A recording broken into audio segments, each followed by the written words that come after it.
का क्या कहना। ओम शांति। 11/3/25 मधुर महावाक्य। मिठे बाबा कहे, मिठे बच्चे, बाबा तुम मानू सुख शांतिर दुनिया को नहीं जावाई आसती। शांति केवल शांतिधाम एवं सुखधाम अच्छी। प्रश्न, यही युद्ध क्षेत्र में माया प्रथमे क्यों कथा उपरे प्रहार करुच्ची। उत्तर, निश्चय उपरे पुरुषार्थ करू करू माया प्रथमे निश्चय को भांगी देउछि। सेथिपाई पिलामाने हारी जाउछंती। जदि पक्का निश्चय रहिबो जे बाबा जे समस्तंकर दुख हरण करी सुख देउछंती, से ही आमको श्रीमत देउछंती एवं सृष्टिर आदि मध्य अंतर ज्ञान सुनाउछंती, तेबे माया ठारू केबे भी पराजित होई पारिबे नहीं। गीत, इस पाप की दुनिया से और कहीं ले चलो। ओम शांति। कहा पाई कहउछंती, केउ आड़े नहीं चल, केमिति नहीं चल, यह दुनिया रे केही भी जानी नहंती। तुम्हें ब्राह्मण कुलभूषण पिला माने पुरुषार्थर क्रमानुसारे जानिछ। तुमे जानिछ यहांक भितरे जे प्रवेश करी आमको तांक निजर एवं रचनार आदि मध्य अंतर ज्ञान सुनाउछंती, से समस्तंकर दुख हरण करी समस्तंकु सुखदायी करुछंती। यह किछि नुआ कथा नुहे। बाबा कल्प कल्प आसंती एवं समस्तंकु श्रीमत दियंती। पिलामाने जानती जे बाबा मध्य सेही अटंती। आमे मध्य सेही कल्प पूर्वर तांकर संतान अटु। तुम मानकु एही निश्चय हेबा दरकार। बाबा कहउछंती, मु पिलामानंकु सुखधाम शांतिधाम को नहीं जीवा पई आसीछि, किंतु माया निश्चय कराई देउ नाही। सुखधाम को जाऊ जाऊ पुणी हराई देउछि। यह युद्ध क्षेत्र अटे ना। दुनिया रे हेला बाहुबलर युद्ध, याला जोग बलर युद्ध। जोग बल बहुत नामी ग्रामी, सेइथिपाई समस्ते जोग जोग कही चलीछंती। तुमे एई जोग को कल्परे थरे ही शिखुछ। बाकी दुनिया रे तो अनेक प्रकार हट जोग इत्यादि सिखाउछंती। यह सेमानकु जणा नाही जे बाबा केमिति आसी जोग सिखाउछंती। सेमाने तो प्राचीन राजयोग शिखाई पारिबे नाही। तुमे पिलामाने भल भाबरे जानिछ जे इए सेही बाबा जे राजयोग सिखाउछंती, जहाँको समस्ते मन पकाउछंती। हे पतित पावन आस, एपरि स्थान को नहीं चल जोंटी शांति थिबो। किंतु शांति अच्छी केवल शांतिधाम रे, सुखधाम रे। दुखधाम रे शांति केउठु आसिला? शांति नाही बोली तो रामानुसारे बाबा शांतिधाम को नहीं जीवा पई आछंती। यह हला दुखधाम। एठारे दुख ही दुख, दुखर पहाड़ खसिबा को जाउछि। जेते भी बड़ धनवान हुंतु ना कहीं, किछि भी हुंतु, किछि ना किछि दुख तो लागी रहिछि। तुमे पिला माने जानिछ जे आमे मिठा बाबांग साथी रे बसिछु। जो बाबा एबे आसिछंती, ड्रामार रहस्य को मध्य एबे तुमे ही जागुनुछ। बाबा एबे आसिछंती, आमको साथी रे नहीं जिवे। बाबा आम आत्मा मानकु कहउछंती, कारण से आम आत्मा मानकर बाबा अटंती ना। जहाँक पाई गायन रही आत्मा परमात्मा अलग रहे बहुकाल। शांतिधाम रे सबु आत्मा माने साथी रे रहंती। एबे बाबा तो आछंती, बाकी जेउ केतक आत्मा रहिछंती सेमाने मध्य उपरु तळकु आसीबारे लागिछंती। एठारे बाबा तुमको केते कथा बुझाउछंती। घर को जाई तुमे सब कथा भूली जाउछ। कथा तो सब सहज। एबे बाबा जी की समस्तंकर सुखदाता शांतिदाता अटंती, सीए निजे पिला मानकु बसी बुझाउछंती। तुमे केते अल्प संख्यक आत्मा अछ, पुणी धीरे धीरे वृद्धि को प्राप्त करुछ। बाबांक साथी रे तुमर गुप्त स्नेह रहिछि। केउठी भी था तुम बुद्धि रे रहिबो। बाबा मधुबन रे अछंती। बाबा कहउछंती, मते सेठारे अर्थात परम धाम रे मने पकाओ। तुमर मध्य निवास स्थान परम धाम अटे, तेबे निश्चय बाबा मन पड़िबे। तुमर मध्य निवास स्थान परम धाम अटे, तेबे निश्चय बाबा मने पड़िबे। जहाँ को कहती तुमे माता पिता, से निश्चिंत भाव रे एबे तुम मानक पाखकु आछंती। बाबा कहउछंती, मु तुमको नहीं जीवाकू आसीछि। रावण तुमको पतित तम प्रदान करि देछि। एबे सत्य प्रदान पवित्र हेबाकू पड़िबो। पतित किपरि घर को जाई परिबे? पवित्र तो निश्चय हेबाकू पड़िबो। एबे जणे भी मनुष्य सत्य प्रदान नुहंती। यह तम प्रधान दुनिया। यह मनुष्य मानकर ही कथा। ମନୁଷ୍ୟଙ୍କ ପାଇଁ ହିଁ ସତ୍ତ୍ୱ ପ୍ରଧାନ ସତ୍ତ୍ୱ ରଜ ତମର ରହସ୍ୟ ବୁଝାଯାଉଛି। ବାବା ପିଲାମାନଙ୍କୁ ହିଁ ବୁଝାଉଛନ୍ତି। ଏହା ବହୁତ ସହଜ। ତୁମେ ଆତ୍ମାମାନେ ନିଜ ଘରେ ଥିଲ, ସେଠାରେ ତ ସବୁ ପବିତ୍ର ଆତ୍ମା ରୁହନ୍ତି, ଅପବିତ୍ର ତ ରହିପାରିବେ ନାହିଁ। ତାର ନାମ ହେଲା ମୁକ୍ତିଧାମ। ଏବେ ବାବା ତୁମକୁ ପବିତ୍ର କରି ଘରକୁ ପଠାଇ ଦେଉଛନ୍ତି। ପୁଣି ତୁମେ ପାଠ ବଜାଇବା ପାଇଁ ସୁକ୍ତାମକୁ ଆସିଛ। ସତ୍ତ୍ୱ ରଜ ତମରେ ତୁମେ ହିଁ ଆସୁଛ। ଡାକୁଛନ୍ତି ମଧ୍ୟ, ବାବା ଆମକୁ ସେଠାକୁ ନେଇ ଚାଲ ଯେଉଁଠି ଶାନ୍ତି ଅଛି। ସାଧୁ ସନ୍ଥ ଆଦି କାହାକୁ ବି ଜଣା ନାହିଁ ଯେ ଶାନ୍ତି କେଉଁଠି ମିଳିପାରିବ।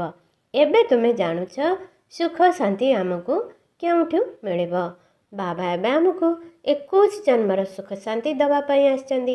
ବାକି ଯେଉଁମାନେ ପଛରେ ଆସୁଛନ୍ତି ସେମାନଙ୍କୁ ମୁକ୍ତି ଦେବା ପାଇଁ ଆସିଛନ୍ତି। ଡେରିରେ ଯିଏ ଆସୁଛନ୍ତି ସେମାନଙ୍କର ପାଠ ବହୁତ ଅଳ୍ପ। ତୁମର ପାଠ ସବୁଠାରୁ ଦୀର୍ଘ। ତୁମେ ଜାଣିଛ ଆମେ 84 ଜନ୍ମର ଅଭିନୟ କରି ଏବେ ପୁରା କଲେ। ଏବେ ଚକ୍ର ଶେଷ ହେଉଛି। ସାରା ପୁରୁଣା ବୃକ୍ଷ ଏବେ ବିନାଶ ହେବ। ଏବେ ତୁମର ଏହି ଗୁପ୍ତ ଗଭର୍ଣ୍ଣମେଣ୍ଟ ଅର୍ଥାତ୍ ଦୈବୀ ବୃକ୍ଷର କଲମୀ ଲଗାଉଛନ୍ତି। ସେମାନେ ତ ଜଙ୍ଗଲୀ ବୃକ୍ଷର କଲମୀ ଲଗାଇ ଚାଲିଛନ୍ତି। ଏଠାରେ ବାବା କଣ୍ଟାକୁ ପରିବର୍ତ୍ତନ କରି ଦୈବୀ ଫୁଲର ଗଛ ଲଗାଉଛନ୍ତି। ତା ମଧ୍ୟ ଗଭର୍ଣ୍ଣମେଣ୍ଟ, ଏହା ମଧ୍ୟ ଗୁପ୍ତ ଗଭର୍ଣ୍ଣମେଣ୍ଟ। ସେ କ'ଣ କହୁଛନ୍ତି, ଇଏ କ'ଣ କରୁଛନ୍ତି? ଉଭୟଙ୍କ ମଧ୍ୟରେ ପାର୍ଥକ୍ୟ ଦେଖ କେତେ। ସେମାନେ ତ କିଛି ବୁଝି ନାହାନ୍ତି। ବୃକ୍ଷର କଲମୀ ଲଗାଉଛନ୍ତି। ସେଇ ଜଙ୍ଗଲୀ ଗଛ ତ ଅନେକ ପ୍ରକାରର ଅଛି। କିଏ କେଉଁ ପ୍ରକାରର, କିଏ କେଉଁ ପ୍ରକାରର ଚାରା ଲଗାଉଛନ୍ତି। ଏବେ ବାବା ପିଲାମାନଙ୍କୁ ପୁଣି ଦେବତା କରୁଛନ୍ତି।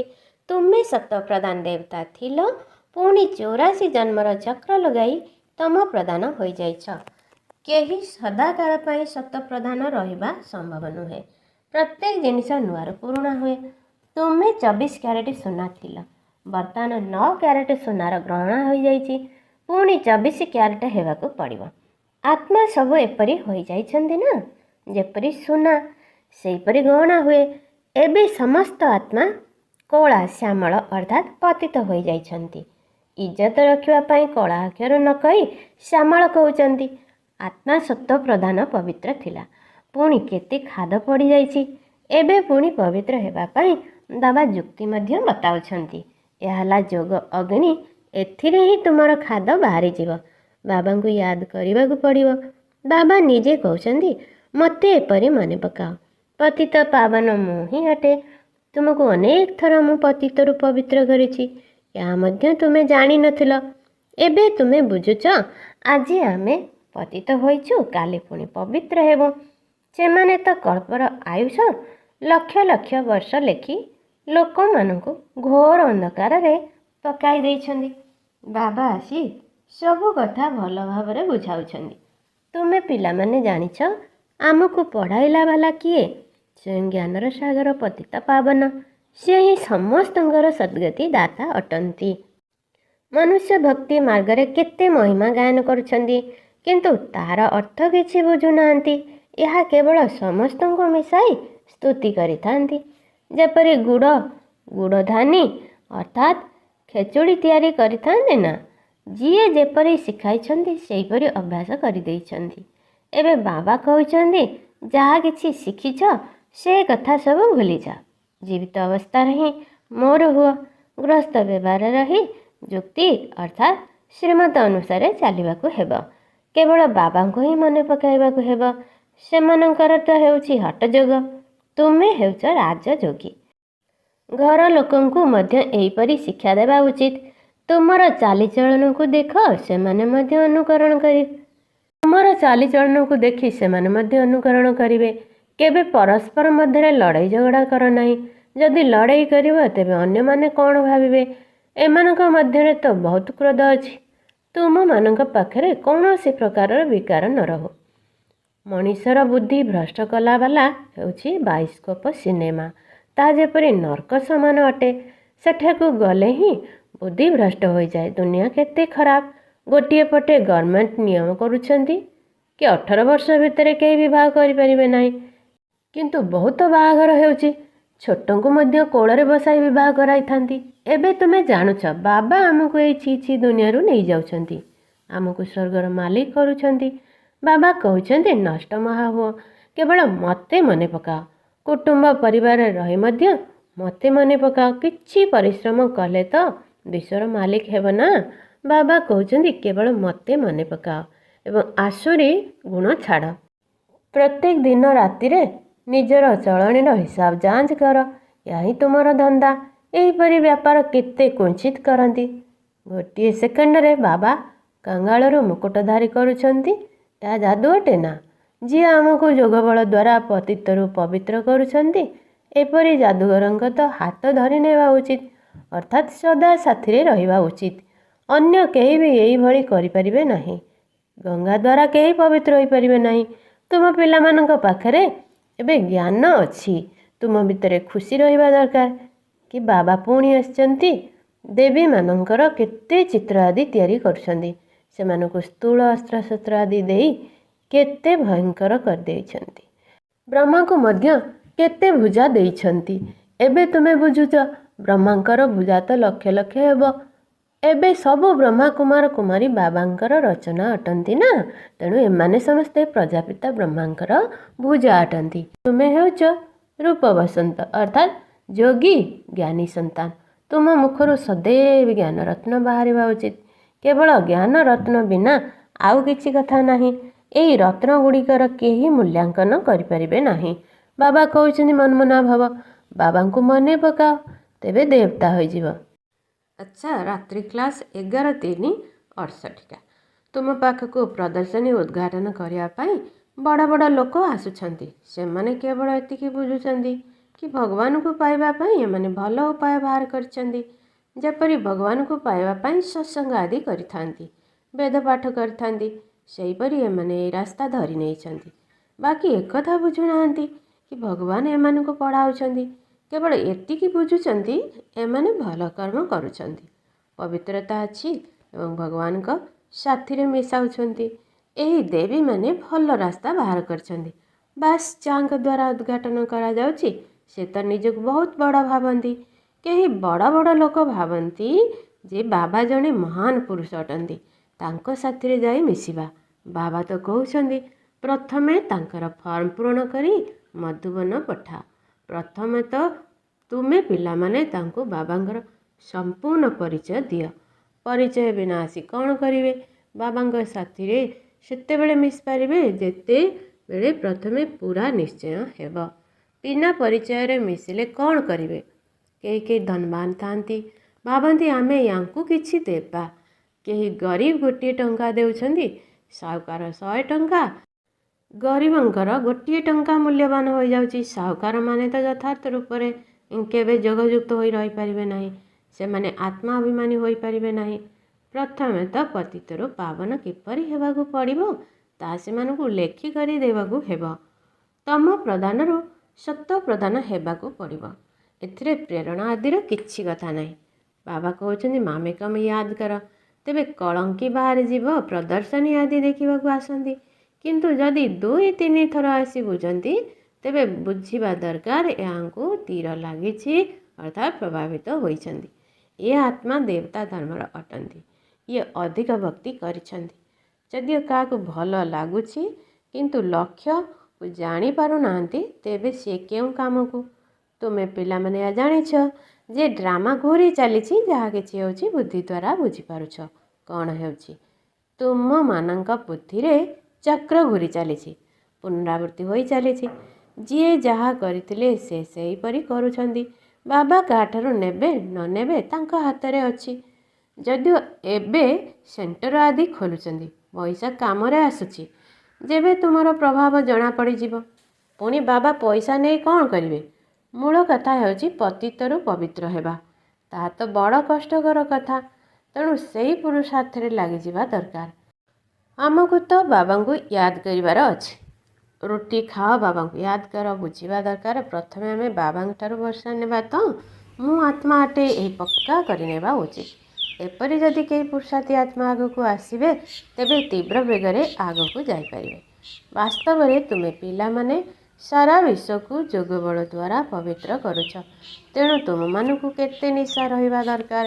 ମୂଳ କଥା ହେଉଛି ପବିତ୍ରତା। ଏଠାରେ ପାଠ ବି ପଢ଼ାଯାଉଛି ଏବଂ ପବିତ୍ର ମଧ୍ୟ ହେବାକୁ ପଡ଼ିବ। ତା ସହିତ ସ୍ୱଚ୍ଛ ମଧ୍ୟ ରହିବାକୁ ହେବ। ବୁଦ୍ଧିରେ ଆଉ କୌଣସି କଥା ମନେ ନ ରହିବା ଦରକାର। ପିଲାମାନଙ୍କୁ ବୁଝାଯାଉଛି, ଅଶରୀରୀ ହୁଅ। ଏଠାକୁ ତୁମେ ପାଠ କରିବାକୁ ଆସିଛ। ସମସ୍ତଙ୍କୁ ନିଜର ପାଠ କରିବାର ହିଁ ଅଛି। ଏହି ଜ୍ଞାନ ବୁଦ୍ଧିରେ ରହିବା ଦରକାର। ଶିଢ଼ି ଚିତ୍ର ସମ୍ବନ୍ଧରେ ମଧ୍ୟ ତୁମେ ବୁଝାଇ ପାରିବ। ରାବଣ ରାଜ୍ୟ ହିଁ ପତିତ, ରାମ ରାଜ୍ୟ ହିଁ ପାବନ। ପୁଣି ପତିତରୁ ପାବନ କିପରି ହେବ, ଏହିସବୁ କଥାରେ ରମଣ କରିବାର ଦରକାର। ଏହାକୁ ହିଁ ବିଚାର ସାଗର ମନ୍ଥନ କୁହାଯାଏ। 84ର ଚକ୍ର ସ୍ମୃତିରେ ଆସିବା ଦରକାର। ବାବା କହିଛନ୍ତି, ମୋତେ ମନେ ପକାଅ। ଏହା ହିଁ ରୁହାନୀ ଯାତ୍ରା। ବାବାଙ୍କ ୟାଦରେ ହିଁ ବିକର୍ମ ବିନାଶ ହୋଇଥାଏ। ଅନ୍ଧଶ୍ରଦ୍ଧାର ସହ ତୀର୍ଥଯାତ୍ରା ଦ୍ୱାରା ତ ଆହୁରି ବିକର୍ମ ହୋଇଥାଏ। ସେମାନଙ୍କୁ କୁହ, ଏହି ଜ୍ଞାନ ତାବିଜ ଅଟେ। ଏହାକୁ ବୁଝିଲେ ସବୁ ଦୁଃଖ ଦୂର ହୋଇଯିବ। ତାବିଜ ହିଁ ଦୁଃଖ ଦୂର ହେବା ପାଇଁ ପିନ୍ଧିଥାନ୍ତି। ଆଚ୍ଛା, ମିଠେ ମିଠେ ଶିଖିଲାଦେ ସନ୍ତାନମାନଙ୍କ ପ୍ରତି ମାତା ପିତା ବାପ ଦାଦାଙ୍କର ମଧୁର ସ୍ନେହ ସମ୍ପନ୍ନ ଶୁଭେଚ୍ଛା ଏବଂ ସୁପ୍ରଭାତ। ଆତ୍ମିକ ପିତାଙ୍କର ଆତ୍ମିକ ସନ୍ତାନମାନଙ୍କୁ ନମସ୍ତେ। ଆତ୍ମିକ ସନ୍ତାନମାନଙ୍କର ଆତ୍ମିକ ମାତା ପିତାଙ୍କୁ ନମସ୍ତେ ନମସ୍ତେ ନମସ୍ତେ। ଧାରଣା ପାଇଁ ମୁଖ୍ୟ ସାର 1. ନଷ୍ଟ ମହା ହୋଇ ବାବାଙ୍କୁ ସ୍ମରଣ କରିବାକୁ ହେବ। କୁଟୁମ୍ବ ପରିବାର ଭିତରେ ରହି ବିଶ୍ୱର ମାଲିକ ହେବା ପାଇଁ ପରିଶ୍ରମ କରିବାକୁ ହେବ। ଅବଗୁଣ ଗୁଡ଼ିକୁ ଧୀରେ ଧୀରେ ତ୍ୟାଗ କରିଦେବାକୁ ହେବ। 2. ନିଜର ଚାଲିଚଳନକୁ ଏପରି କରିବାକୁ ହେବ ଯେପରି ସମସ୍ତେ ଦେଖିବେ ଏବଂ ଅନୁକରଣ କରିବେ। ଭିତରେ କୌଣସି ବିକାର ନ ରହୁ। ନିଜକୁ ଏଭଳି ପରଖିବାକୁ ହେବ। ଡବଲ ସେବା ଦ୍ୱାରା ଅଲୌକିକ ଶକ୍ତିର ସାକ୍ଷାତକାର କରାଉଥିବା ବିଶ୍ୱ ସେବାଦାରୀ ଭବ। ଯେପରି ବାବାଙ୍କର ସ୍ୱରୂପ ବିଶ୍ୱ ସେବକ ଅଟେ, ସେହିପରି ତୁମେମାନେ ମଧ୍ୟ ବିଶ୍ୱ ସେବାଦାରୀ ଅଟ। ତେଣୁ ଶରୀର ଦ୍ୱାରା ସ୍ଥୂଳ ସେବା କରିବା ସମୟରେ ମଧ୍ୟ ସଂକଳ୍ପ ଦ୍ୱାରା ବିଶ୍ୱ ପରିବର୍ତ୍ତନର ସେବାରେ ତତ୍ପର ରୁହ। ଗୋଟିଏ ସମୟରେ ଶରୀର ଦ୍ୱାରା ଏବଂ ମନ ଦ୍ୱାରା ଏକାଠି ସେବା ହେବା ଦରକାର। ଯେଉଁମାନେ ମାନସିକ ସେବା ଏବଂ କର୍ମଣା ସେବା ଏକାଠି କରିଥାନ୍ତି, ସେମାନଙ୍କ ଦ୍ୱାରା ସମ୍ମୁଖରେ ଥିବା ଆତ୍ମାମାନଙ୍କୁ ଅନୁଭବ ବା ସାକ୍ଷାତକାର ହୋଇଥାଏ ଯେ ଇଏ କୌଣସି ଅଲୌକିକ ଶକ୍ତି ଅଟନ୍ତି। ସେଥିପାଇଁ ଏହି ଅଭ୍ୟାସକୁ ସ୍ୱାଭାବିକ ଏବଂ ନିରନ୍ତର କର। ମାନସିକ ସେବା ବା ସଂକଳ୍ପ ଶକ୍ତି ଦ୍ୱାରା ସେବା କରିବା ପାଇଁ ବିଶେଷ କରି ଏକାଗ୍ରତାର ଅଭ୍ୟାସକୁ ବଢ଼ାଅ। ସ୍ଲୋଗାନ: ସମସ୍ତଙ୍କ ଠାରୁ ଭଲ ଗୁଣ ଗ୍ରହଣ କର, କିନ୍ତୁ ଅନୁକରଣ ବ୍ରହ୍ମା ବାବାଙ୍କୁ କର। ଓମ୍ है हमने प्यार वो पाया जो दुनिया पा नहीं सकती। આજે મોરેલું તેન સમાન હું મહાવીર આત્મા અટે, હું વિજયી આત્મા અટે, હું પ્રભુ પ્રિય આત્મા અટે।